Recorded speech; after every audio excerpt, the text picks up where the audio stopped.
लालू यादव के यहाँ चूड़ा दही का भोज था, नीतीश कुमार पहुंचे हुए थे, लेकिन चर्चाएं भाई मेरे मुख्यमंत्री के तेवरों को पहचानना इतना आसान नहीं है।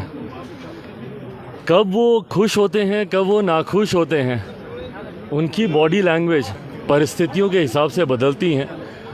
हमने वो दौर भी देखा जब एनडीए में रहते हुए ये इफ्तार के लिए उनके यहाँ पैदल चलकर गए थे, और आज जब वो उसी गठबंधन में हैं तब वो वहाँ पे पहुँच रहे हैं, पर बॉडी लैंग्वेज से अगर वो नाखुश दिख रहे हैं। खरमास समाप्त हो चुका है। अब पता नहीं अब आने वाले दिनों में मेरे मुख्यमंत्री जी की सोच क्या करवट लेती है, पर तकलीफ सिर्फ इसी बात की है कि आज भी मेरे मुख्यमंत्री की विश्वसनीयता इतने सवालों के घेरे पर है कि उनकी एक बॉडी लैंग्वेज, एक बदली हुई बॉडी लैंग्वेज उनके पूरी परिस्थितियों को बदलने के लिए काफ़ी है। तो अगर वो पाला बदलते हैं, नहीं बदलते, मुझे नहीं पता, पर आज की तारीख में जब बिहार को मेरे मुख्यमंत्री की चिंता है तो वो सिर्फ अपनी चिंता में व्यस्त है। ये बिहार के लिए दुखद है। लगता है कि खरमास बाद जो खेला होने की संभावनाएं थी वो बरकरार है, हो सकती है कुछ? भाई कुछ भी हो सकता है। When it comes to my chief minister anything is possible. You can never say never. वो अपनी महत्वाकांक्षाओं को साधने के लिए किसी भी हद तक वो जा सकता है।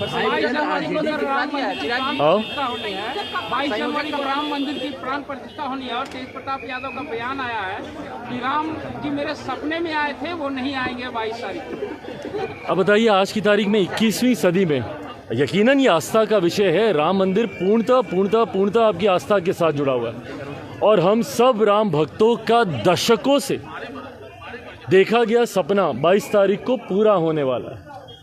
ऐसे में जब इस तरीके के सपने की बात करते हैं, 21वीं सदी में ऐसी बातें करना कि भाई ये सपने में आए, वो सपने में आए, उन्होंने ऐसा कहा, उन्होंने वैसा कहा, हकीकत है ये सब बौखलाहट है। जितने भी इंडिया अलायंस के जितने भी घटक दल हैं वो सब बौखलाए हुए हैं।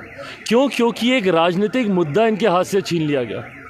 दशकों तक इन लोगों ने इसी राम मंदिर के नाम पर राजनीति करने का काम किया, और आज जब जितने ज्वलंत राजनीतिक मुद्दे हैं उसको मौजूदा केंद्र सरकार, हमारे आज के प्रधानमंत्री आदरणीय नरेंद्र मोदी जी के द्वारा समाप्त कर दिया गया है, तो ये बौखलाहट है। राम मंदिर पर इन्होंने दशकों तक राजनीति की, धारा 370 पर इन्होंने दशकों तक राजनीति करने का काम किया, विमेन रिजर्वेशन बिल पर इन्होंने दशकों तक राजनीति करने का काम किया।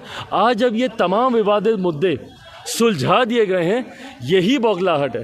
तभी किसी के सपने में आते हैं, किसी को शादी याद आती है, किसी को बाप का श्राद्ध याद आता है। हकीकत है एक बड़ा अध्याय भारतीय राजनीति के साथ जुड़ने जा रहा है 22 तारीख को। हाँ, तो इसमें हमको क्या कहना? अरे प्रधानमंत्री बनने का ये सपना देख रहे हैं भैया, संयोजक वगैरह एक रास्ता था, पर अगर उसके बाद अगर इनको नेता नहीं कोई मान रहा है, देखिए हकीकत है मेरे मुख्यमंत्री नीतीश कुमार जी की राजनीति अब समाप्ति की ओर है। ना बिहारी उन पे विश्वास करते हैं, ना गठबंधन के घटक दल उन पे भरोसा करते हैं। अब तो उनकी पार्टी के लोग भी उन पर भरोसा नहीं करते। आने वाले दिनों में वो अपनी पार्टी को ही संभाल ले, यही बहुत बड़ा होगा। गठबंधन संभालना तो बहुत होगा। सच में फाउंडेशन स्टडी सेंटर नामांकन जारी। जल्दी करें, सीमित सीट ही उपलब्ध है। प्रोफेशनल कोर्सेज में BCA एवं BBA करें, साथ ही योगा टीचर, लाइब्रेरियन में डिप्लोमा एवं बैचलर, नर्सरी टीचर्स ट्रेनिंग, पत्रकारिता और जनसंचार की डिग्री। वहीं पैरामेडिकल में medical dresser, emergency medical technician, Covid front line worker, lab technician का कोर्स करें। पता गांधी आश्रम पार्क गेट के सामने, हाजीपुर, वैशाली।